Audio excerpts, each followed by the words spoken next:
Good morning, good afternoon, or good evening, wherever you're listening from.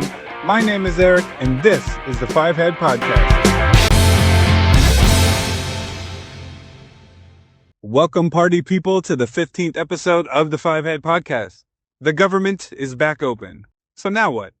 We have 8 Democrats who signed off on the CR that really they could have just signed off on 40 days ago and there never would have been a shutdown, but that's neither here nor there. And the rest of the Democrat Party in Congress is pretending to be upset at the Great Eight for signing off on the CR. But I think it was all done on purpose, and it's actually part of an even longer-term strategy. So I'll get into that in this episode, plus some more of the haps over the last week. But first, if you're still listening to my voice, do me a favor and hit that little like button, maybe that follow, that subscribe. Heck, hit a share or two, spread the wealth. It costs you nothing, and it really helps me out. And if this is your first time listening to my ugly voice, you could check out episodes 1 through 14 on YouTube at Middleview Media and anywhere else you get your podcast at the Five Head Podcast. So our government's open again. And there's 2 reasons why I ask, what now? For one, the CR is only good to January, so we're going to have to go through this whole rigmarole again in a couple months. But also, Democrats didn't get anything that they wanted in the CR. So now what? So Senate Majority Leader John Thune, along with the House Majority Leader Mike Johnson, has promised to take up a vote on ACA subsidy extensions. But that's not going to happen. The GOP in Congress has no interest in that. But I also think deep down Democrats in Congress actually have no interest in that as well. But we'll get to that in a little bit. Also, you can't really claim that this is a Republican shutdown. After 42, 43 days, Democrats just went ahead and signed the CR that they could have signed 42, 43 days ago. Then it was obviously the Democrats who allowed the government to shut down. But we all know why they allowed the government to shut down. And it's not about fighting for the ACA tax credits. It was the election. Now, Tim Kaine from the great state of Virginia, which I live, admitted so. He said his focus was the election. And it makes sense, right? You cause a bunch of turmoil right before the election, blame Republicans for it, and it helps kind of push you over the edge. See, I figured Virginia would go blue as far as the governorship. Because if you look back 30 plus years or so, there's been 2 Democrat governors and then a Republican governor. And we currently have a Republican governor, so it makes sense that the cycle is continuing.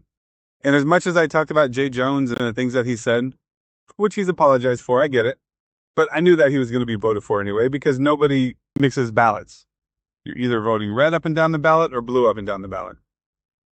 I did not expect the entire Virginia state legislature to go deep blue. Not that there's necessarily anything wrong with it, I just didn't expect that to happen. Not in the state that just put Glenn Youngkin in the governorship.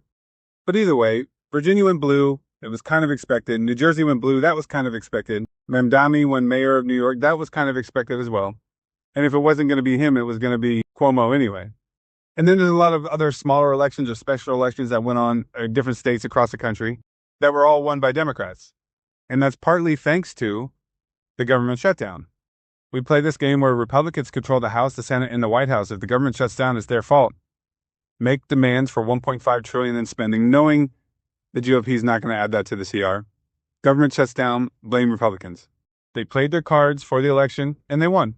So now that the election's over and Democrats swept across the board, it seems to be okay now to go ahead and sign off on the CR.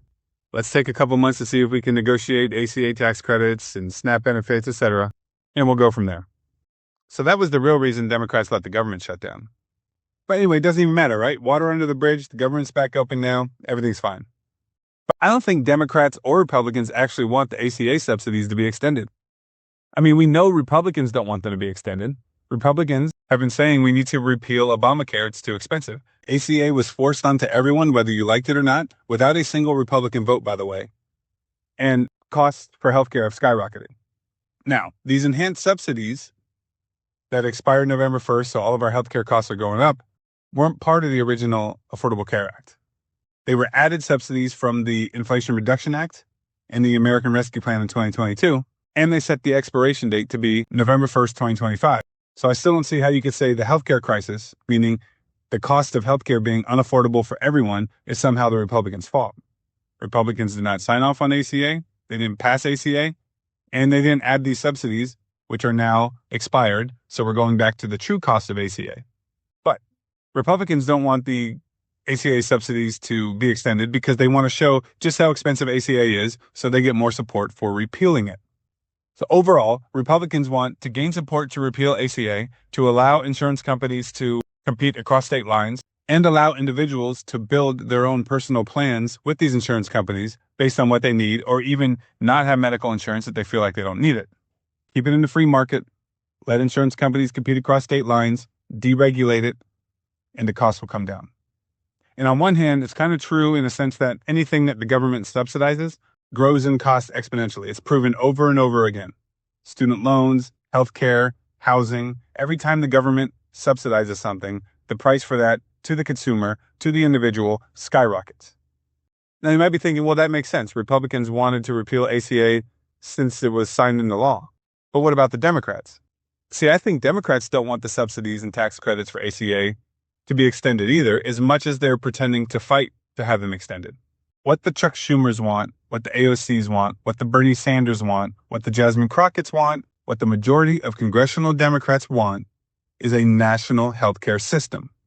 Now, since Democrats by themselves wrote ACA, passed ACA, implemented the enhancements to the American Rescue Plan and the Inflation Reduction Act, set the expiration date for those plans, since they did all of that by themselves, the best way to get people to trust them on this next thing, which is a national healthcare system, is to let these subsidies expire and let people start paying the true cost of the Affordable Care Act.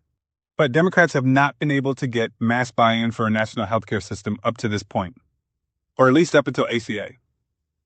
So they implement ACA, it's driven costs through the roof. Nobody can afford ACA anymore. Maybe Elon Musk can afford ACA plans, but the vast majority of the country cannot afford their health plans.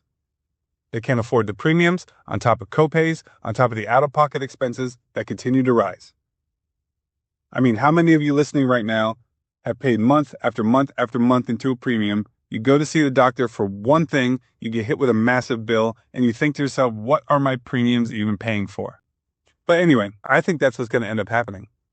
Look, I ran some numbers on this whole national healthcare system thing, and I'm telling you, nobody wants to hear it, but everyone's focusing on the wrong thing. Have you noticed that during this shutdown and during this debate over healthcare costs and our medical premiums and insurance companies and their profit and whether or not we should have the ACA subsidies and enhancements extended, have you noticed doctors, hospitals, and healthcare providers have been eerily silent through this whole thing? Why is that? Because everyone talks about the insurance companies, and insurance companies get all the flack. And it's true, when the government subsidizes our premium costs, that money is going straight to the insurance companies because our premium payments go to the insurance companies. But have you ever stopped and asked why we need insurance in the first place? Just wait until people start to realize that the actual issue here is the cost of the care itself. So what I mean by the cost of the care is the actual problem. Let's look at Medicare. Medicare is a not-for-profit organization, right? It's not like an insurance company that's got to pay for a bunch of buildings and it's got to pay for a bunch of employees and then it's got to make $1 billion profit a year. And Medicare has cost the federal government in 2025 about $1 trillion. That $1 trillion that's spent on Medicare is going directly to the care of the people that are on Medicare. It's going to doctors, it's going to hospitals, it's going to pharmaceutical companies, it's going to healthcare providers in general. And there are roughly 69 million people on Medicare.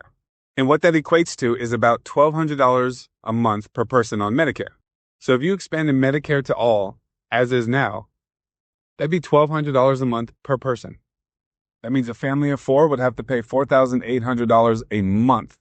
Nobody can afford that. And the only way they're going to lower that is by lowering how much they pay the doctors and the hospitals and the pharmaceutical companies and the care providers through Medicare. So when you go to a doctor right now and they take your height and weight and they do all this stuff, and then they need to refer you to a specialist. So you make a phone call and luckily you get to go see that specialist 2 days from now. When you get to that specialist office, they also take your height and weight. Why do they do that? It's because they get paid to take your height and weight. Everything that happens in a doctor's office has a bill code associated with it. Those bill codes have pre-negotiated rates between the medical community and the insurance companies for how much get paid for that bill code. So essentially, when you go to 2 different doctors in a 3-day period and they both take your height and weight, even though your height and weight is not going to change in a 3-day period, the insurance company is now paying twice to have your height and weight taken. It's little things like that that drive up the overall cost of the care that we're receiving. And Medicare proves that. Like I said, it's non-profit. So every dollar of that $1 trillion is spent on the actual care provided to people on Medicare. And it's starting to show its head. There have been stories now that have been coming out where people are actually looking at those benefit letters that they're getting in the mail, because usually they get a bill when they go to the hospital or something like that. So when they go to the hospital, they're asking, if I pay cash, how much is this? $299. But we can't let you pay cash because you have insurance, so we have to go through your insurance. Great, then I don't have to pay $299 out of pocket because I have insurance. And then they check those benefit explanation letters, and for whatever procedure they just got that would have only cost them roughly $300 out of pocket if they were paying cash, the hospital charged the insurance company $3,000 for. So again, everyone is mad at the insurance companies because they post big profits. Do you know who else posts massive profits thanks to ACA? Because the insurance company gets hundreds of billions of dollars in premium payments from everyone, but only see a couple $1 billion a year in profit. Where's the rest of it going? To doctors, to hospitals, to pharmacies, to healthcare providers.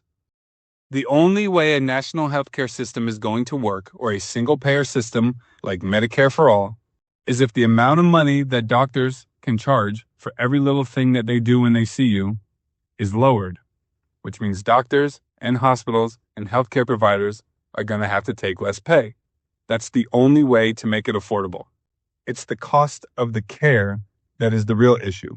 And no matter what kind of system we instill, if we don't address that and that doesn't come down in some way, it's always going to be an issue. Now, if you're a Republican and you do not want to see a national healthcare system, then you want the GOP to extend the ACA tax credits. As a matter of fact, you want them extended for 2 years, and here's why. Starting January 1st, premiums are going to go up for everyone who is getting subsidies for ACA, and it's going to hurt them financially a lot. 6 months into it, they're going to be begging for a national healthcare system if they've been sold to believe that the national healthcare system will bring all these costs down. But if the GOP works with the Democrats and extends the ACA tax credits, you have a chance to work something else out without those costs hitting everyone and then everyone begging for the national healthcare system. And the reason why I say you need to do it for 2 years is because if you do it for 1 year, what happened this election season is going to happen in the midterms. That 1 year extension is going to end at the end of September. The government might shut down again over arguments on that, and Democrats are going to use that all through October. The government shut down due to rising healthcare costs, thanks to the GOP, in order to help sweep elections in November. Also, you want to do it for 2 years, so it gives you a chance to come up with something better than ACA. Even if you simply want to repeal ACA, you still need to address things like people being denied coverage. There still needs to be time for the repeal to kick in and people to see costs come down on their premiums. So I'm not saying they should extend the tax credits and then just do nothing for 2 years. I'm saying you need to extend the tax credits to give yourself time to come up with something better, because if not, the only next logical step is going to be a national healthcare system. Plus, the cost of the ACA tax credits are really not that expensive. $35 billion a year. For the next 2 years, you're looking between 70 and 80 billion. Costs kind of go up a little bit every year. And the federal government brings in $5+ trillion in tax revenue, and they spend between $5 and $7 trillion each year. So 35 billion of that is a drop in the bucket. The latest proposal by Democrats was to extend the tax credits for 1 year. Senate Republicans said no to it. Democrats ended up signing this CR without it. Republicans in the House and or the Senate, by the time this current CR reaches expiration, should be proposing at least a 2-year extension to the ACA tax credits so everything else can be worked out. If there really is extra tariff money coming in and new money from these new trade deals to the tunes of hundreds of billions of dollars like Trump is claiming, I would suggest the GOP recommend extending the ACA tax credits for 4 years. That way, ACA and healthcare and rising costs can't be used for winning elections. 4 years from now will be in the end of 2029. There will be a Democrat president. Democrats will have control of the House, maybe even the Senate. So it'll be on them to fix the healthcare system at that point. But if you don't extend those credits, a national healthcare system is what's next. And it will happen within the next 2 years. First of all, if everyone's paying all of 2026 higher prices due to the subsidies expiring, people are going to be begging for a national system immediately by the next open enrollment season. And what Democrats are going to do for the midterms is say, vote us into a majority and we will pass that. And if they get a majority in 2026 and they pass a national healthcare system and Trump doesn't sign it, then the blame for healthcare costs rising is going to be placed on Trump. And no Republican is going to stand a chance in the general election or in the House and Senate come 2028. Now, I still think the House is going to go blue in 2026 anyway, naturally. And I know I've said this before, but I'll say it again. In my lifetime, and I'm 43 years old, no president has had full control of Congress for more than 2 years. So when you look at the seats coming up, I think the GOP will be able to keep the Senate, or at the very worst, a 50-50 tie with J.D. Vance being the tiebreaker, but the House is going to flip blue. But if this same shutdown happens next year, and this same issue with the healthcare costs are not addressed by next year, there will be a full sweep in Congress, and it'll go completely blue. So a split Congress will still lead to some sort of landlock, because Trump has to sign off on everything. But a split Congress would also mean, because Trump is president, there has to be compromise. So everyone gets a little bit of what they want. So if the Democrats win the House and Senate, either Trump will have to give in on behalf of Republicans and sign off on whatever Democrats in Congress pass, or there will be a complete landlock until 2029 and nothing will get done. So as much as you hate government subsidies, as much as you see them as a Ponzi scheme, if you're a GOP voter, you want the GOP to extend the ACA tax credits. And as much as you don't want to see a national healthcare system, if you're a Republican, then you want the GOP to extend the ACA tax credits. If not, we will have a national healthcare system by this time next year. So anyway, with all of that, the government is back open. Everything is fine, right? Democrats are having a good time in the House right now because they're calling out Republicans in the House for taking a 40-day vacation on the taxpayers' dime. But I guess you can also make the argument that since Democrats shut down the government 40 days ago, hundreds of thousands of federal employees have been off for these last 40 days, and they're about to get back pay. So Democrats pretty much gave hundreds of thousands of federal employees a 40-day taxpayer-funded vacation. These are just more of the games that are going to go on now that the federal government is opening back up, and Congress is getting fully back to work. Also, I don't know who's advising Trump, but he just can't help himself sometimes. And the funny thing is, every time he gives an idea, it just causes an absolute shitstorm across the board. One issue that's been highlighted over the last few months is the fact that the housing prices are so high that people are not even buying their first home until their late 30s.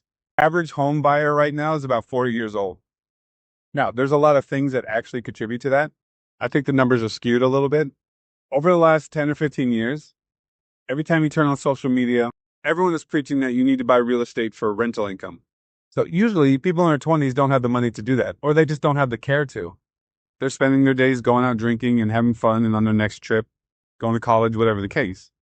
But people who are raising families and already have a home, that see different opportunities to borrow more money, not their own money, but borrow more money to buy second properties, to rent out.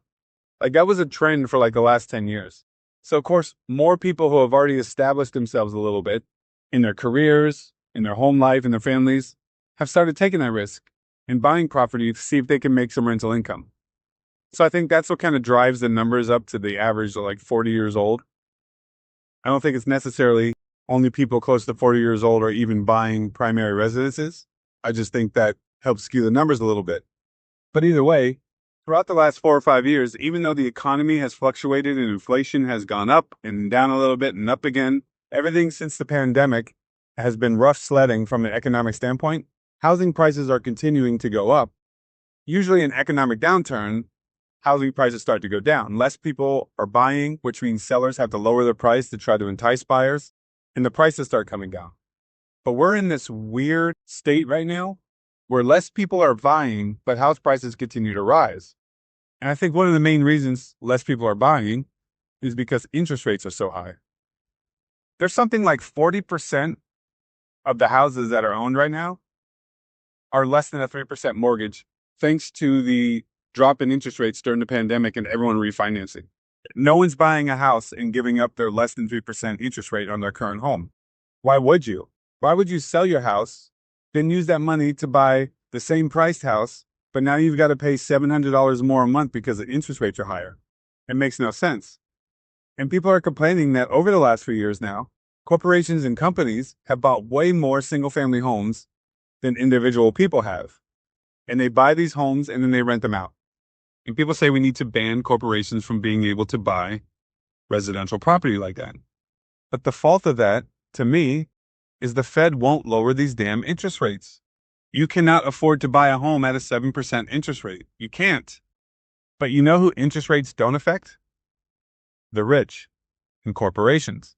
They can pay cash for these homes. So people want to sell, they put their house on the market, they get hit up by a company that wants to buy their house instead, and that company can afford to buy it at the list price, which is keeping house prices up. So there's less individual buyers because interest rates are too high to take a mortgage loan right now. But house prices are still up because houses are still selling because corporations are able to buy these houses without any kind of interest rate at all, and then rent those houses out and make nothing but profit on the rent money until interest rates come down and people could start affording to take on mortgages again. And then they're going to buy those houses from these companies for a higher value. The Fed is artificially keeping interest rates high to help stall the economy so it doesn't look good while Trump is president. That is the only reason to keep interest rates high. Did you know lowering the interest rates by just 1 point could actually fund the ACA tax credits for the next 10 years? Interest rates affect how much money is paid just in interest on the federal debt. So if they lowered interest rates by just 1%, the interest on the debt that the federal government pays would go down by $300 billion. That $300 billion alone could pay for the ACA tax credits for the next 8, 9, 10 years. If interest rates come down, companies that are paying tariff prices will be able to borrow money at a lot less repay costs, and it will help offset some of those tariff prices, which will help offset some of the raise in consumer prices. So of course the Fed doesn't want to do that, because if the tariffs don't affect businesses negatively and consumer prices start to come down, it looks good on Trump. If the federal government is able to save money on interest on the debt and use that money to fund benefit programs instead of just raising taxes on the rich or on anyone else, it'll look good on Trump. And with midterms coming up, Jerome Powell and the Fed doesn't want to do anything that's going to give Trump and the MAGA Republicans in the House and Senate anything to run on. That is the only reason why you can't afford to buy a new house right now. And like I said, that is the reason why companies are able to buy a bunch of houses right now, because the market is open for them. They don't need loans. They don't need to worry about interest rates. And they don't need to compete with anyone else buying a home because no one else can get approved for a mortgage that they can afford because of the interest rates. So it'll be interesting to see what happens with the housing market over the next couple of years. Now, the reason why I bring up all this mortgage stuff is because Trump has come out over the last week and said he'd like to see them be able to offer 50-year mortgages. And again, I don't know who's advising him, but this is the dumbest idea that I've ever heard. As someone who has bought houses, I would never, ever, ever sign up for a 50-year mortgage. I have 3 kids. One of them's in college. One of them's a senior in high school. Within the next 10 years, those two might be looking to get a mortgage, and I will never advise them to take on a 50-year mortgage. That makes absolutely no sense from a consumer standpoint. At the same time, people are really upset about Trump proposing this. While I think it's stupid and I would never take a 50-year mortgage, who cares that the option is there? Like, why is the government regulating mortgage terms anyway? If I'm working with a bank because I want a house, I should be able to say, I would like a 19-year and 7-month mortgage. How much would that be? Like, those things should just be worked out between the mortgage lender and the person buying the house or taking on the mortgage loan. But I don't think the government should be getting involved in the housing market at all anyway. It's what caused the housing bubble in 2008. This goes back all the way to the 90s with the Dodd-Frank legislation, which subsidized mortgages because at the time they felt like it was unfair for the middle and lower class because they couldn't afford to buy a house. See, at that time, prior to the mid-90s, in order to buy a house, in order for a bank to lend you money for a house, you had to put down 10, 15, 20, even 30% of the cost of the house. And no one could save that amount of money up, at least not in the lower, middle, and lower economic classes. So Congress at the time felt that this was unfair and everyone should be able to live the American dream. So they started subsidizing mortgages. And just like we talked about earlier in the episode, what does this lead to? Anytime the government subsidizes something, it drives prices up. So this led to more people qualifying for a mortgage, which meant Throughout the rest of the 90s and in the early 2000s, there were more people looking to buy a house than there were houses to buy. So when you have 3 or 4 people all wanting your house at the same time, who are you selling it to? The one that's willing to pay the most. But now prices continue to rise and it's become unaffordable for people. So they're trying to come up with ways to get more people into buying properties. But this 50-year mortgage thing is just a terrible idea. Terrible idea. You want to know how to make housing more affordable for people? Stop charging property taxes. My house was built in 1969. There were 2 previous owners before me. They paid property taxes the entire time they had the house. I'm paying property taxes the entire time I have the house. If I retire and I don't have a 401k and Social Security doesn't pay me enough to live off of, even with this house paid off, if I can't make the property tax payments along with all the other bills that come with running a house, then I'm going to have to sell the house and just live off the money from selling the house. And that's unaffordable. Property taxes is absolute theft. It's never ending. It makes no sense. No one should be paying property taxes on their primary mortgage. I get it when people buy 2, 3, 4 houses as investment and rental income. Sure, charge property tax on that. But you really want to help people out be able to afford a mortgage? Remove property taxes. Lower the interest rates. So one good thing that's going to happen with Congress getting back to work is we're all going to start talking about Epstein again, which is a good thing on one hand.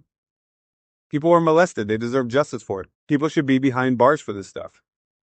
So if you're looking for more entertainment from politics, welcome back the Epstein files, because the government's back open and this is going to be the new thing now for the next few weeks. And it's funny because new Epstein bombshells have already come out. So now there's emails between Epstein and some reporter where Epstein is saying that Trump spent hours at his house with a victim. And here we go, round and round, right? Because that victim is Virginia Giuffre. Virginia Giuffre testified in 2016 that Trump was never at Epstein's house and she's never witnessed him do anything inappropriate. So someone is lying here. Either the convicted pedophile in Jeffrey Epstein is lying or the victim lied in her testimony in 2016. So, of course, if you hate Trump, you believe that Jeffrey Epstein is all of a sudden telling the truth in these emails. So are you blaming the victim now? Was the victim lying? And this is the kind of back and forth we're going to get with Epstein that leads to really no answers. It leads to no proof of anything because, again, we're just getting bits and pieces of information. So, of course, if you hate Trump, this is proof that Trump molested minors. And if you love Trump, this is a nothing burger. And it's Jeffrey Epstein who's lying, not the victim. You know, as far as these emails that have come out now, everyone's trying to tie it into he was friends with Trump and Trump knew what was going on and Trump was doing all these things. But to me, it kind of comes off as he hated Trump and it kind of makes sense why he hated Trump. So back in the early 2000s, there was a property dispute between Trump and Epstein.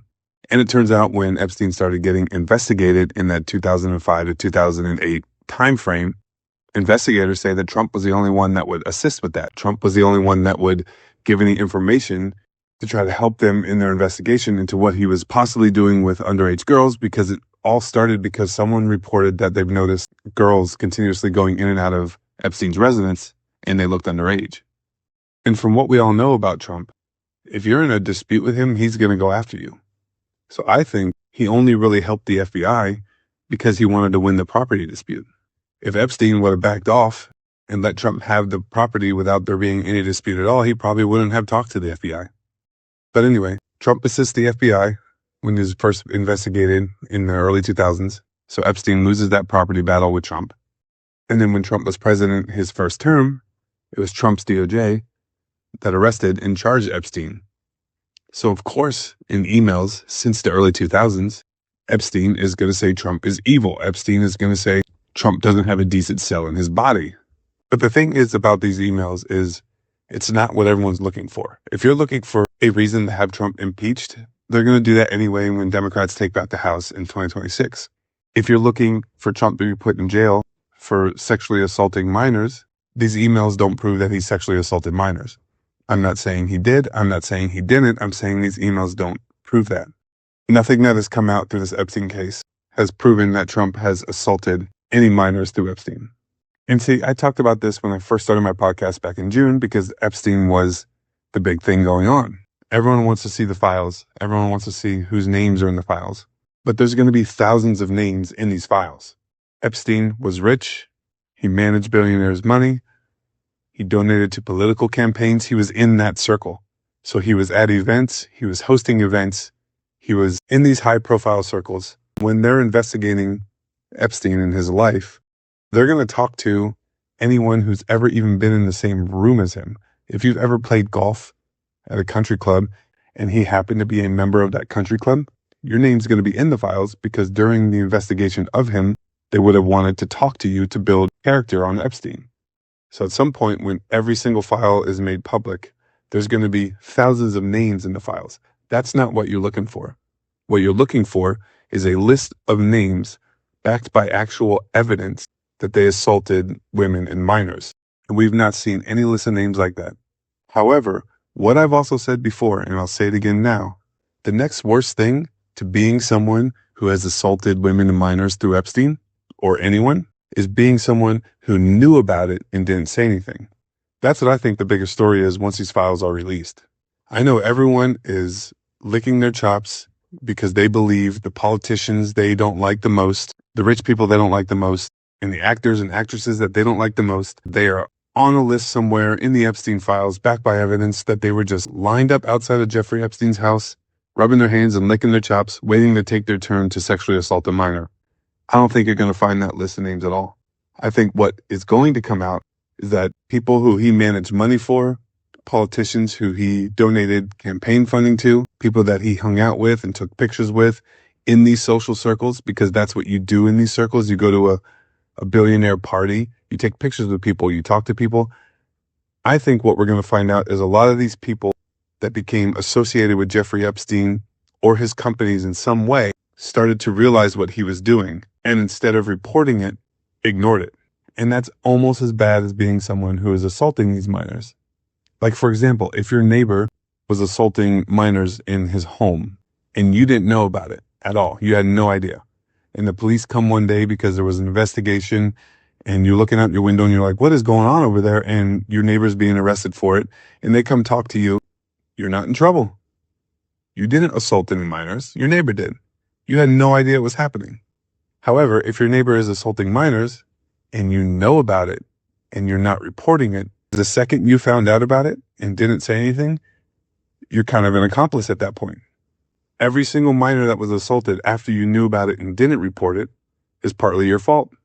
So I think there's a lot of people in these rich social circles in the 90s and early 2000s that were associated with Jeffrey Epstein in some way.